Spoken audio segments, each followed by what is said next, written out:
Grad Petrinja dugo imao teškoće s porastom maloljetničkog nasilja. Gradska uprava nije posegnula za represivnim policijskim mjerama, već se okrenula prevenciji, stručnjacima koji s mladima rade u sportskim klubovima i udrugama te u kulturno-umjetničkim društvima.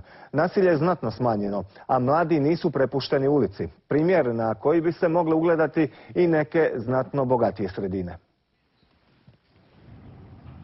Do prije 3 godine niste mogli otvoriti crnu kroniku, a da ne bi bila neka vijest iz Petrinje o nasilju među mladima i suicidima.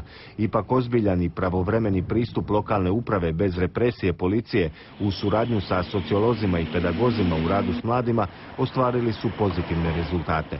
U rad s 4000 mladih angažiran je između ostalih i profesor Armin Hadžić, koji nakon života i školovanja u Njemačkoj na nagovor gradske uprave počinje s radom u Petrinjskoj srednjoj školi. Radili smo screening situacije psihosocijalne i utvrdili smo tada, to je bilo 2007-2008 školska godina, da samo na području školske populacije bilo 7 pokušaja suicida, oko 250 teške psihopatologije i u principu grad je Vijeće za prevenciju grada Petrinje je reagiralo vrlo brzo, vrlo učinkovito, tako da je prije godinu dana osnovalo savjetovalište za djecu, adolescente i obitelj koje djeluje pri Hrvatskom domu u Petrinji. I radimo, znači, u principu 2 stupa pokrivamo. Prvo je taj savjetodavno-terapijski rad.